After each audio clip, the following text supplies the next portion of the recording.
Hello students, कैसे हो आप? आई होप ठीक होंगे और आपकी तैयारी बहुत अच्छे से चल रही होगी। बच्चों, हमने लास्ट क्लास में बात करी थी कैश फ्लो स्टेटमेंट के बारे में, जिसमें हमने बेसिक्स के बारे में बात करी थी कि कैश फ्लो क्या होता है, मतलब कैश क्या होता है, फ्लो क्या होता है, उसकी 3 एक्टिविटी होती है उनके बारे में। आज हम बात करते हैं, आज हमारा डे 27 और आज हम बात करते हैं आगे। आज हम बात करेंगे कि आखिर ऑपरेटिंग एक्टिविटी जो इनडायरेक्ट मेथड से, आपने एक बहुत बड़ा सा फॉर्मेट अपनी बुक में देखा होगा, जिसे देख के आप लोगों को चक्कर आ जाते होंगे, डर जाते होंगे, है ना। तो बेटा घबराओ मत, बहुत सिंपल सा है, आज समझा दूंगा उसको, ठीक है। फिर कल से करेंगे क्वेश्चन, ठीक है। 28, 29 और 30 3 दिन लगातार कैश फ्लो के क्वेश्चन करेंगे, तो 5 दिन में समझो कैश फ्लो अच्छे से हो जाएगा, ठीक है जी। तो चलिए फटाफट से शुरू करते हैं। आपका ऑपरेटिंग एक्टिविटी का फॉर्मेट कैसे बनेगा, ठीक है। देखिए, इन्वेस्टिंग फाइनेंसिंग का फॉर्मेट बहुत सिंपल है। उसमें तो पैसा आएगा तो प्लस करना है, जाएगा तो माइनस करना है, ठीक है। उसके लिए बस आपको इतना पता होना चाहिए कि ऑपरेटिंग क्या है, ऑपरेटिंग क्या है, इन्वेस्टिंग क्या है और फाइनेंसिंग क्या है। तो इन्वेस्टिंग फाइनेंसिंग के लिए बस इन्वेस्टिंग में इनफ्लो है प्लस कर दो, इन्वेस्टिंग में आउटफ्लो है माइनस कर दो। तो उनका फॉर्मेट ज़्यादा मुश्किल नहीं है। थोड़ा सा जो ट्रिकी बोला जाता है, होता नहीं है बट बोला जाता है कि भाई ऑपरेटिंग का बहुत मुश्किल है, जिसको बच्चे रटते हैं। आप मत रटना, ठीक है ना, मैं समझाता हूँ ना। आओ फटाफट देखिए, शुरुआत करते हैं उस समय से। कौन सा समय सर? 19वीं सदी का? अरे नहीं नहीं भाई, अभी का। बच्चों, आप लोगों ने एक स्टेटमेंट याद करी थी, अभी कराई थी ना कुछ दिन पहले, पार्ट 22 में। कौन सी थी सर? अरे वही, आरओ लगवाकर सीपीसी में एम्प्लॉयज की एफडी कराई फॉर अदर एक्सपेंसेस, याद आई? हाँ। तो देखिए, कंपनी क्या करती है, आप लोगों ने अपनी प्रैक्टिकल फाइल्स भी बनाई होंगी, है ना। तो आपने क्या किया, पहले बनाया इनकम स्टेटमेंट, आरओ लगवाकर सीपीसी में एम्प्लॉयज की एफडी कराई फॉर अदर एक्सपेंसेस। पढ़ा होगा आप लोगों ने ये, ठीक है। इसको बोलते हैं statement of P and L. क्या बोलते हैं? Statement of P and L, ठीक है जी। इसको मिलाएंगे तो क्या बनेगा हमारा? Total revenue. इनको मिलाते तो क्या बनता है? Total revenue. इन सबको मिलाते तो क्या आता है हमारा? टोटल एक्सपेंसेस, ठीक है। इसको मैं अगर ए नाम दे दूं, इसको बी नाम दे दूं, तो बेटा ये आता है प्रॉफिट बिफोर टैक्स, ठीक है जी। क्या आता है? प्रॉफिट बिफोर टैक्स, यानी कि ए माइनस बी। फिर इसमें से हम टैक्स माइनस कर देते हैं तो आता है प्रॉफिट आफ्टर टैक्स, ठीक है जी। तो ये करने के बाद, इतना करने के बाद बच्चों हमारी बनती है बैलेंस शीट, ठीक है जी। इसके बाद हम क्या बनाते हैं? अपनी बैलेंस शीट बनाते हैं। और बैलेंस शीट में भी आपको ना 2 साल का डाटा गिवन होता है, मैं लिख देता हूं लो। फिर इसके बाद हमारी बैलेंस शीट बनती है कुछ इस प्रकार से, ठीक है। प्रीवियस ईयर, करंट ईयर, ये 2 साल का डाटा आपको गिवन होगा, है ना जी। यहां लिखते हैं इक्विटी एंड लायबिलिटी, ठीक है। इसके बाद यहां पे आता है जो ये जो बैलेंस बचा हुआ होता है ना statement of P and L का, इसको ना हम बैलेंस शीट में शो करते हैं surplus, that is balance in statement of P and L.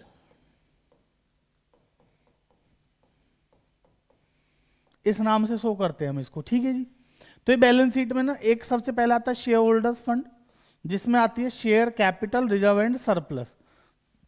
तो ये चीज कहीं ना कहीं रिजर्व एंड सरप्लस में आती है, देखी होगी आपने क्वेश्चंस में। और वैसे ये आती है। इसके बाद नॉन करंट लायबिलिटी आती है, फिर करंट लायबिलिटी आती है, फिर आपकी नॉन करंट एसेट आती है, फिर करंट एसेट आती है। तो आपका ये वाला जो टोटल है यहां तक, ठीक है। और ये जो नीचे वाला टोटल है इनका, यहां से एसेट शुरू हो जाती हैं आपकी, इनका जो टोटल है ये दोनों बराबर होते हैं। ये इस प्रकार से बनती है हमारी statement of P and L और बैलेंस शीट। मैं जस्ट एक रफ में बना रहा हूं, आप लोगों को ऐसा नहीं है कि मैं एकदम फेयर काम कर रहा हूं, जस्ट रफ में बनाया समझाने के लिए कि भाई हम पहले statement of P and L बनाते हैं, फिर बनती है बैलेंस शीट, ठीक है जी। अब मैं आपको ना थोड़ी सी बातें बताना चाहता हूं, ध्यान से सुनते रहोगे ना, 5 मिनट सुन लो बस। 5 मिनट बाद आप कहोगे अच्छा सर ये तो सिंपल चीजें हैं, ठीक है ना। बेटा हम जब ये बनाते हैं ना, ये दोनों चीजें बनाते हैं, ये हम बनाते हैं किससे? एक्रूअल बेसिस से। किससे बनाते हैं? Accrual basis. और एक्रूअल बेसिस क्या कहता है? चाहे कैश ट्रांजैक्शन है या क्रेडिट ट्रांजैक्शन है, दोनों ट्रांजैक्शन इसमें रिकॉर्ड होंगी। पैसा आए ना आए, जाए ना जाए, उससे कोई फर्क नहीं पड़ता। हमें जो जिस साल का खर्चा है उस साल में रिकॉर्ड करना है बस। ठीक है ना? तो ये क्या कहता है? हमारा एक्रूअल बेसिस कहता है। ठीक है, लेकिन हमें बनाना है अभी क्या? हमें बनानी है जी हमारी कैश फ्लो स्टेटमेंट। क्या बनानी है बच्चों?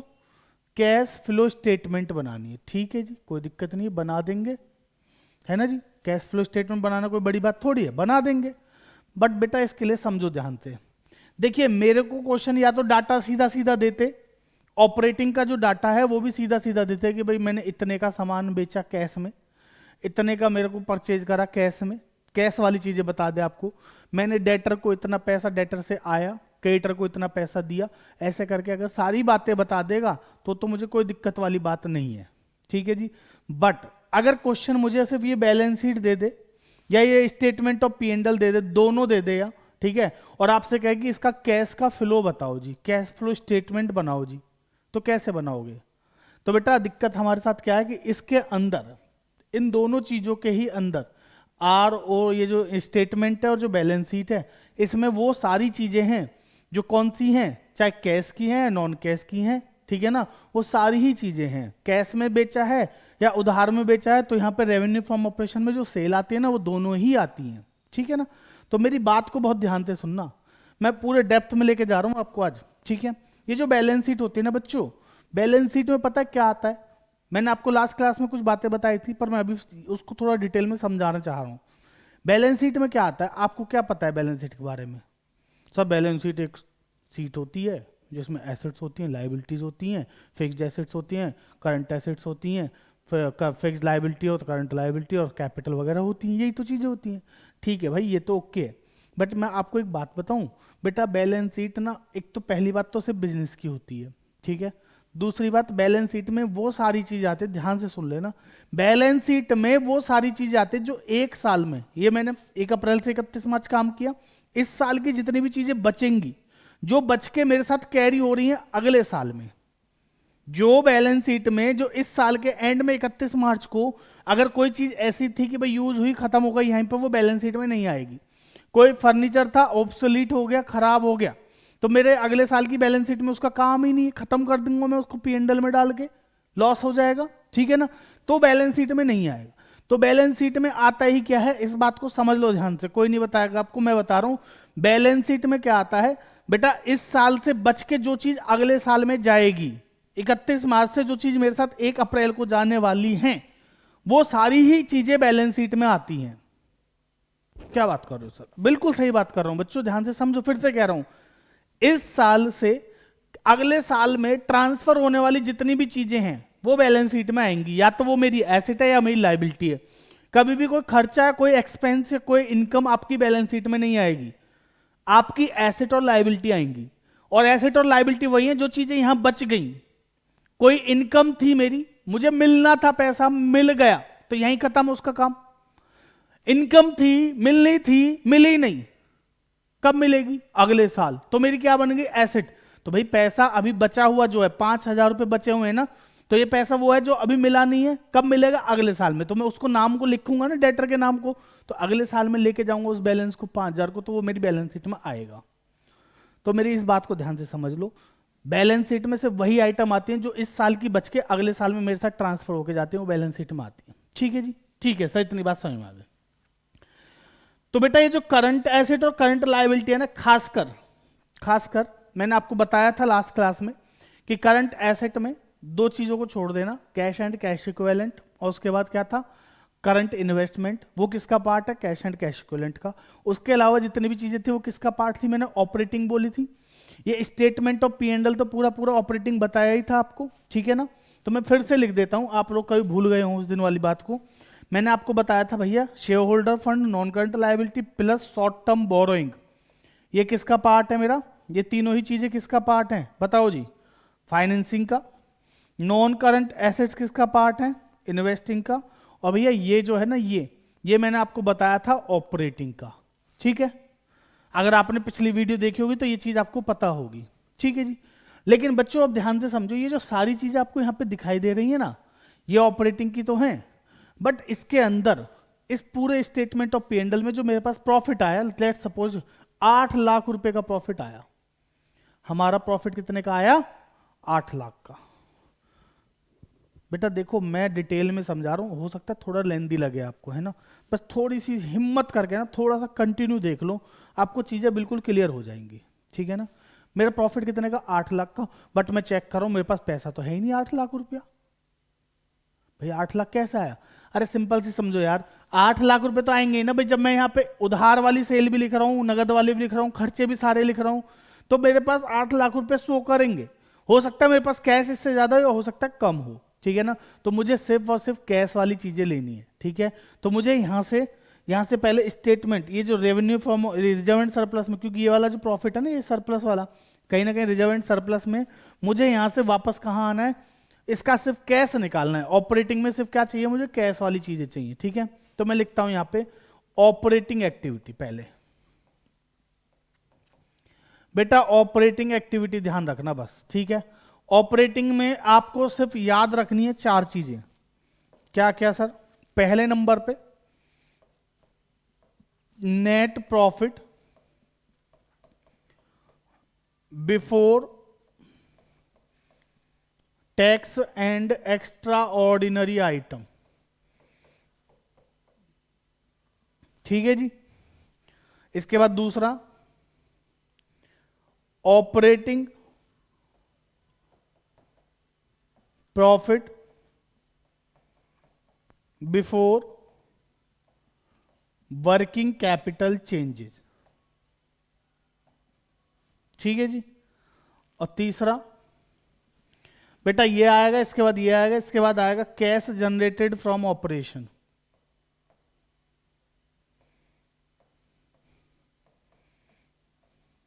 देखिए मैं आपसे कुछ याद करने के लिए नहीं कह रहा, बस ये 3 चीजें आपको याद रखनी पड़ेंगी। अगर ये 3 आइटम आपको याद हो गई तो समझो आपकी ऑपरेटिंग का फॉर्मेट आपको याद हो गया, ठीक है जी।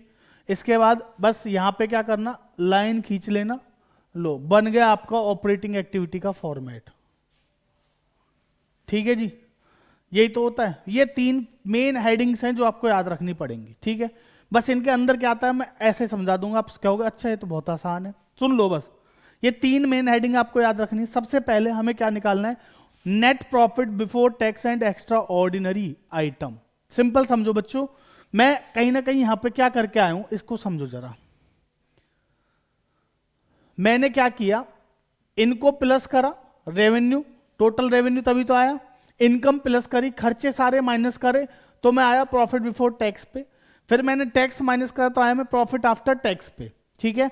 अब ये जो प्रॉफिट आफ्टर टैक्स है ना, इसमें से भी मैंने हो सकता है कुछ पैसा रिजर्व में ट्रांसफर कर दिया, जनरल रिजर्व वगैरह में, ठीक है। हो सकता है मैंने डिविडेंड वगैरह पे करा हो, इंट्रीम डिविडेंड पे करा हो, तो वो सारी ही बातें इसके बाद की हैं, ठीक है ना। तो मैंने इन सारी चीजों का एप्रोप्रिएशन करने के बाद फिर भी जो पैसा बचता है उसे मैं बैलेंस शीट में लेके जाता हूं, ठीक है जी। तो आपको क्वेश्चन ये स्टेटमेंट नहीं देता, आपको क्वेश्चन देता है ये बैलेंस शीट। तो बेटा कहीं ना कहीं इस बैलेंस शीट में आपको यहां पे रिजर्व एंड सरप्लस के अंदर ध्यान रखना, अगर रिजर्व एंड सरप्लस का नोट नंबर दे रखा है, मान लो यहां पे नोट नंबर का कॉलम होता है, 1 नंबर नोट दिया और नीचे नोट दे रखा है, तो आप नीचे नोट पे जाके देखोगे, हो सकता है आपको जनरल रिजर्व दे रखा हो, सिक्योरिटी प्रीमियम दे रखा हो, फिर surplus that is balance in statement of P and L दे रखा हो, या सिर्फ surplus that is balance in statement of P and L दे रखा हो, कुछ भी दे सकता है, ठीक है। तो अगर कुछ नहीं दे रखा तो भैया रिजर्व एंड सरप्लस में मैं सिर्फ यही अमाउंट मानूंगा। क्या मानेंगे? बस कि भाई ये जो बैलेंस है इसके अंदर वो है surplus that is balance in statement of P and L. तो मेरे केस में कोई नोट गिवन नहीं है, और यहां पे बच्चों ये कितने का था? 2 लाख रुपए का। कितने का था? 2 लाख का। और अभी कितने का है? ये 5 लाख का। करंट ईयर में कितना है? 5 लाख। तो आप इस बात को समझो, मैं आपसे कह रहा हूं कि भाई साल के शुरुआत में मेरी गुल्लक में 2 लाख रुपए थे। कितने थे? 2। और आज मेरी गुल्लक में 5 लाख रुपए हैं। क्या आप मुझे बता सकते हो मैंने इस साल, ये जो साल था मेरा, इस साल मैंने कितने रुपए गुल्लक में डाले? 2 लाख थे, 5 लाख हैं, तो कितने और डाले? 3 लाख।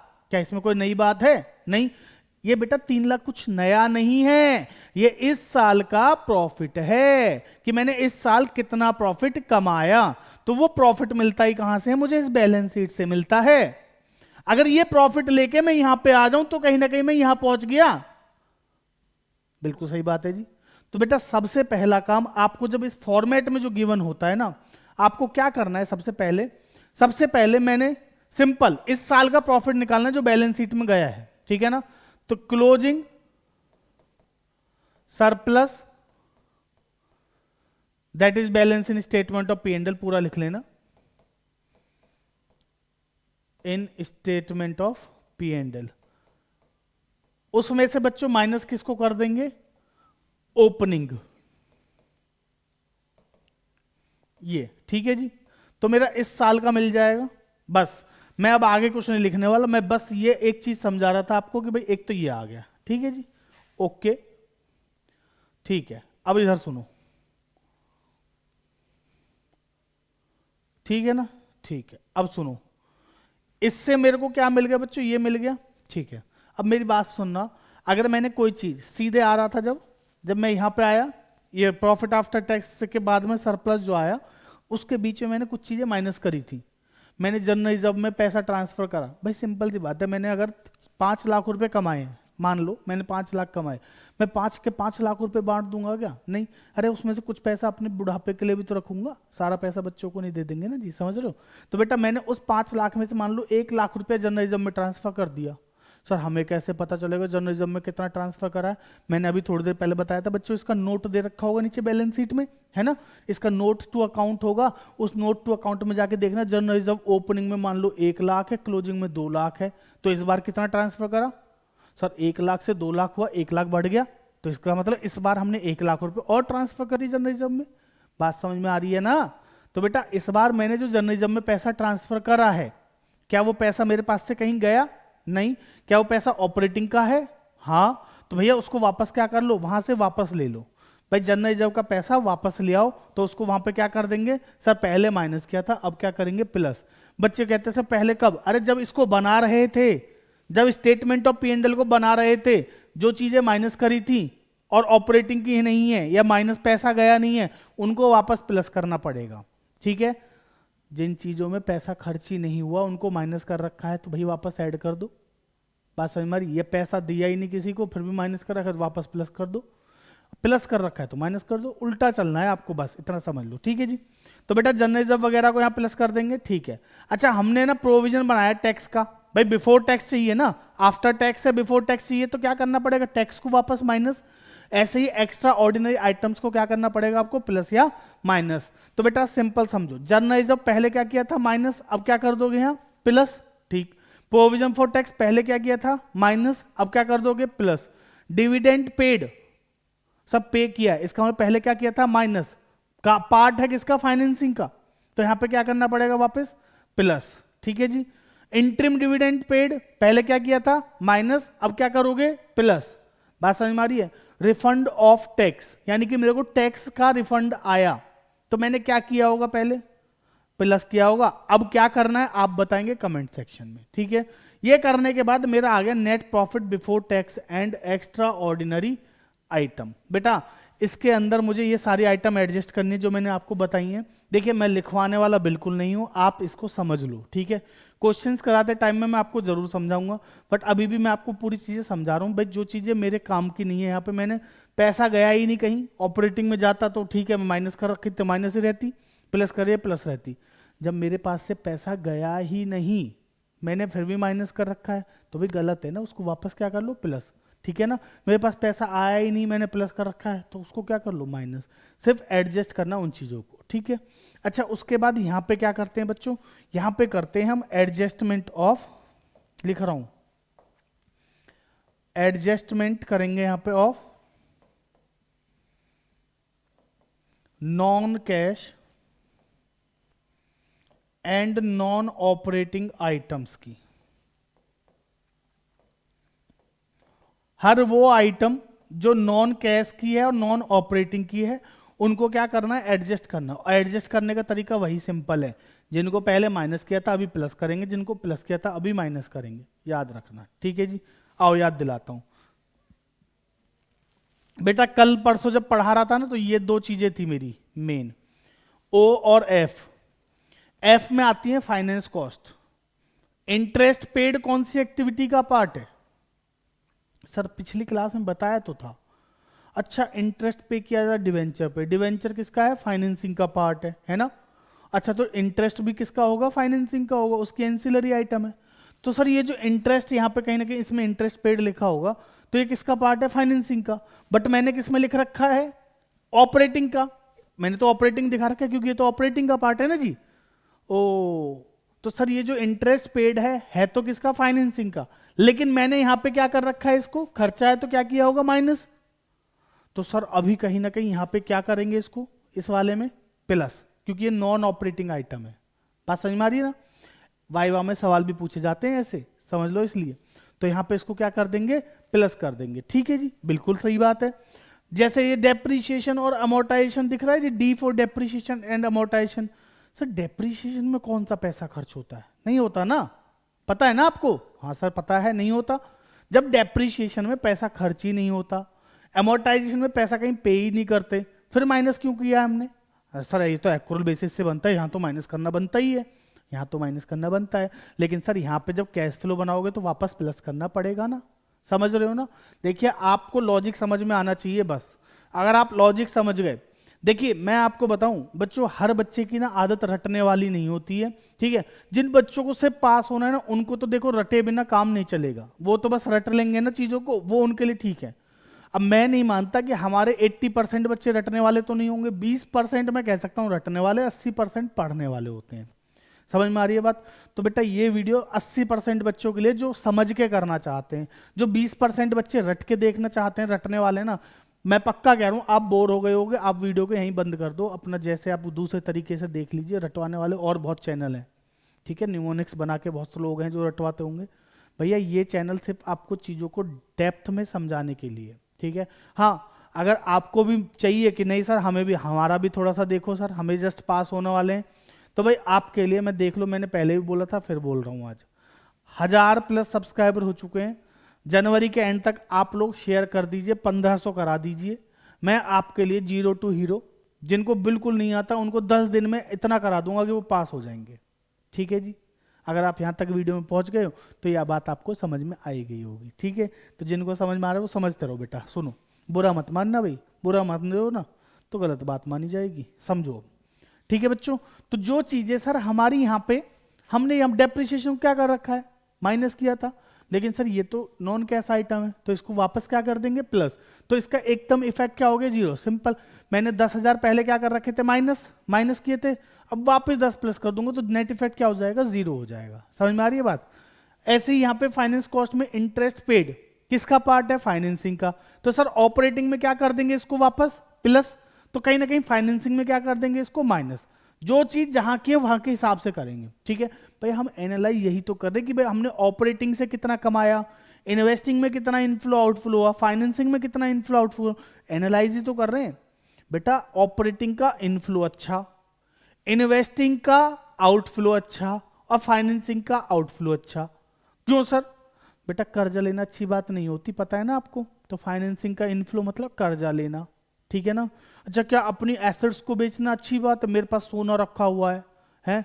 क्या मैं अपना सोना बेच दूं? सोना गिरवी रख दिया, सोना बेच दिया, पैसे ले आया, ये इनफ्लो हुआ किसका? इन्वेस्टिंग का। क्या अच्छी बात है? नहीं। अच्छा, मेरे पास पहले से सोना रखा था, मैंने और सोना खरीद लिया, और गोल्ड खरीद लिया मैंने, और जमीन खरीद ली मैंने, इन्वेस्टमेंट कर दी मैंने, या ये अच्छी बात है? तो भाई इन्वेस्टिंग अच्छी चीज होती है ना? तो इन्वेस्टिंग का आउटफ्लो अच्छा, फाइनेंसिंग का आउटफ्लो अच्छा, यानी कर्जे जितनी जल्दी खत्म हो जाए उतनी बढ़िया बात है। समझ में आ रही है बात? और ऑपरेटिंग का, जो आप डेली बेसिस पे काम कर रहे हो, जिससे आप कमा रहे हो, जो आपकी रोजी रोटी है, उसका तो आना ही आना इनफ्लो ही अच्छा है ना जी? समझ रहे हो ना? तो इसलिए कह रहा हूं बेटा, तो यहां पे समझो बात को, क्लियर है ना ये? तो डेप्रिसिएशन फाइनेंस कॉस्ट हो गई, ठीक है। अब एम्प्लॉय वगैरह सर, जो एम्प्लॉयज में सैलरी, जैसे सैलरी पेड, क्या प्लस करेंगे? सर सैलरी पेड पहले माइनस करी होगी, अब प्लस करेंगे।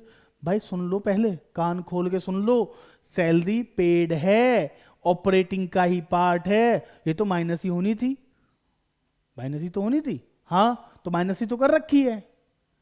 देखो ऑपरेटिंग वाली आइटम को दोबारा प्लस मत करना, गड़बड़ हो जाएगी, ठीक है ना? तो इसको नहीं करेंगे जी, ठीक है सर। तो सैलरी पेड नहीं करेंगे, और क्या करेंगे फिर, ठीक है ना। तो अच्छा सर एक बात तो बताओ, सैलरी पे करी हमने, जरूरी है पूरी पे कर दी, कुछ आउटस्टैंडिंग भी तो रह गई होगी, आऊंगा ना अभी थोड़ी देर में, आउटस्टैंडिंग रही होगी तो उसकी वजह से वो क्या बन गई, करंट लायबिलिटी। तो बेटा करंट लायबिलिटी का तो मैंने बताया था ना ऑपरेटिंग का पार्ट है, उनका भी कुछ करेंगे, अभी करेंगे। आपने सही समय पर पूछ लिया सवाल, है ना, वरना बाद में कंफ्यूजन होती है, सर ये क्यों कर रहे हो आप, पूछते तो मैं कह दूंगा बेटा अभी बताया था ना इसलिए कर रहे हैं, ठीक।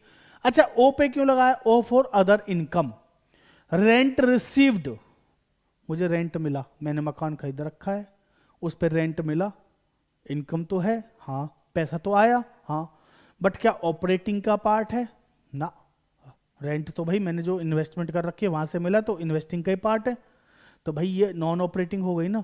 जो ऑपरेटिंग का नहीं वो या तो इन्वेस्टिंग का है फाइनेंसिंग का, तो वो नॉन ऑपरेटिंग है मेरे लिए, ठीक है ना। तो बच्चों ये किसका है, इन्वेस्टिंग का, तो इसको इन्वेस्टिंग में लिख देंगे सर, इन्वेस्टिंग में तो लिख दो, पर भाई आपने यहां पे क्या कर रखा है, ये प्लस भी तो कर रखा है, हाँ तो ठीक है, यहां पे क्या कर देंगे, माइनस। मुझे लगता नहीं आप लोग नहीं समझे अब तक, समझ गए ना वैसे। तो बेटा सिंपल, तो जितनी भी नॉन कैश और नॉन ऑपरेटिंग आइटम्स हैं उनको यहां पे हम क्या करेंगे, एडजस्ट, और एडजस्ट करने के लिए करेंगे उल्टा, जो चीजें पहले माइनस की गई होंगी जब ये बनाया होगा तो अभी उनको क्या करेंगे प्लस, और जो प्लस की गई होंगी उनको माइनस, ठीक है। तो चलिए मैं आपके साथ कुछ चीजें डिस्कस कर लेता हूं, जैसे डेप्रीशिएशन, तो पहले क्या हुआ होगा इधर माइनस, तो यहां पे क्या कर दोगे plus. Amortisation on intangible assets, यानी कि गुडविल, पेटेंट, कॉपीराइट वगैरह पे, तो एमोर्टाइजेशन क्या हुआ होगा यहाँ पे माइनस, तो बेटा यहाँ क्या कर दोगे प्लस, ठीक। Gain on sale of fixed asset, sir gain profit, profit है तो यहाँ क्या किया होगा प्लस, तो यहाँ क्या कर दोगे माइनस, समझ में आ रही है ना जी बात। चलिए अब बताइए आप, loss on sale of fixed asset क्या करोगे, loss on sale of fixed asset क्या करोगे, एक नंबर लिख के बताओ, प्लस करेंगे माइनस, ठीक है जी। दूसरा बताऊं, इंटरेस्ट रिसीव्ड, आप बताओ क्या करेंगे, सर इंटरेस्ट रिसीव अभी तो थोड़ी देर पहले बताया था, रेंट रिसीव बताया था मैंने, इंटरेस्ट रिसीव आप बताओ। इंटरेस्ट मिला, इंटरेस्ट किस पे मिलता है, जो मैंने इन्वेस्टमेंट कर रखी है उस पे इंटरेस्ट मिला, कौन सी एक्टिविटी का पार्ट है, इन्वेस्टिंग का, यहां क्या किया था प्लस, तो यहां क्या करेंगे आप बताएंगे, कमेंट करके बता दो, ठीक है जी। लॉस ऑन सेल का क्या करेंगे, इंटरेस्ट रिसीव का क्या करेंगे, ठीक है, और इंटरेस्ट पेड का क्या करेंगे, ये तीन चीजें आप बता दो, मैं मान जाऊंगा आपको समझ में आ गया। कमेंट कर दो फटाफट, शर्माया मत करो, कोई चीज आती है तो कमेंट करने में देरी नहीं करते, और भाई वीडियो को लाइक वाइक भी कर लिया करो, इतनी मेहनत आप लोगों के लिए तो हो रही है, ठीक है जी। कहाँ सर मेहनत कहाँ है ये बताओ, अरे बेटा मेहनत नहीं है, बताओ 30 दिन में पूरा सिलेबस करा दिया, क्या चाहते हो 10 दिन में कराऊं, 10 दिन में कराऊंगा उनके लिए जिनको सिर्फ पास होना है, पहले बोल चुका हूं 1500 सब्सक्राइबर 31 जनवरी तक करा दो, मैं करा दूंगा, ठीक। आ जाओ जी, operating profit before working capital change, बेटा इसमें इनको प्लस माइनस करने के बाद ये आएगा। अब इसमें क्या करेंगे ध्यान से समझिए, क्वेश्चंस कराऊंगा घबराओ मत, क्वेश्चंस के बिना कुछ नहीं है।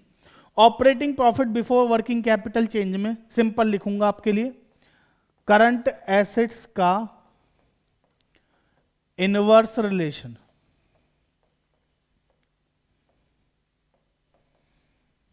और करंट लायबिलिटीज का डायरेक्ट रिलेशन।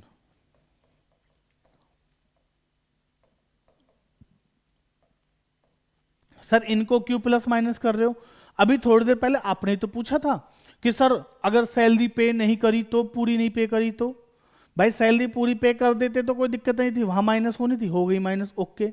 सैलरी पूरी पे नहीं करी तो लायबिलिटी बन गई, लायबिलिटी बन गई तो कहीं ना कहीं करंट लायबिलिटी में आ गया, तो यहां पे क्या कर लेंगे उसको प्लस माइनस कर लेंगे, समझ में आ रही है बात। ऐसे ही क्रेडिट परचेज या क्रेडिट सेल, क्रेडिट सेल की वजह से क्या बन गई करंट एसेट, क्रेडिट परचेज की वजह से क्या बन गई करंट लायबिलिटी, तो बेटा इनका इफेक्ट इसके थ्रू ले लेंगे, करंट लायबिलिटी और करंट एसेट्स के थ्रू हम उन सारी चीजों का ले लेंगे जो क्या है, जिनमें पैसा गया नहीं है लेकिन हमने पूरी पूरी क्या कर दी वो माइनस कर दी, जिनमें पैसा आया नहीं लेकिन हमने पूरी पूरी क्या कर रखी है प्लस कर रखी है, तो उनका इफेक्ट कहीं ना कहीं इनके थ्रू ले लेंगे, ठीक है ना। तो करंट एसेट्स का इनवर्स रिलेशन होता है करंट लायबिलिटीज का, डायरेक्ट याद रखना सर, इनवर्स मतलब उल्टा, तो यानी करंट एसेट बढ़ेगी तो करेंगे माइनस, घटेगी तो क्या करेंगे प्लस, ठीक है। करंट लायबिलिटी बढ़ेगी तो करेंगे प्लस और घटेगी तो करेंगे माइनस, ठीक है। तो करंट एसेट्स का इनवर्स और करंट लायबिलिटीज का डायरेक्ट रिलेशन है, बस ये याद रखना, ठीक है। कोई दिक्कत नहीं। तो बेटा ये करने के बाद आप आ जाओगे कैश जनरेटेड फ्रॉम ऑपरेशन पे, और इसमें से हम माइनस कर देते हैं किसको, टैक्स पेड को, जितना टैक्स हमने इस साल पे करा है वो, ठीक है जी। और एक्स्ट्रा ऑर्डिनरी आइटम्स को भी क्या कर देते हैं, प्लस माइनस। बेटा जो ऊपर करी थी उनका उल्टा, ऊपर हम क्या करते हैं, जो एक्स्ट्रा ऑर्डिनरी आइटम का लॉस होता है उसको प्लस, यानी जो पहले माइनस किया था उसको प्लस, जो प्लस किया था उसको माइनस, और यहां पे जो एक्चुअल में होना चाहिए था वो करते हैं, ठीक है जी। तो इनका प्लस माइनस कर देंगे। तो ये करने के बाद आ जाएगा हमारा कैश फ्लो, अगर पॉजिटिव है तो फ्लो, नेगेटिव आया तो यूज्ड, किसमें, फ्रॉम ऑपरेटिंग एक्टिविटी। बस बेटा ये हमारा इतना सा कैश फ्लो का फॉर्मेट है, इसके अलावा इसमें कुछ नहीं है। बताओ समझ आ गया जी सबको, ठीक है जी। इससे छोटा हो नहीं रहा है, कोई बात नहीं, समझ गए आप लोग, ठीक है। देखिए मैं चाहता था कि मैं पूरा का पूरा कैश फ्लो का जो ऑपरेटिंग वाला पोर्शन है, cash flow from operating activity, पूरा का पूरा आपको अलग से समझाऊं, ठीक है।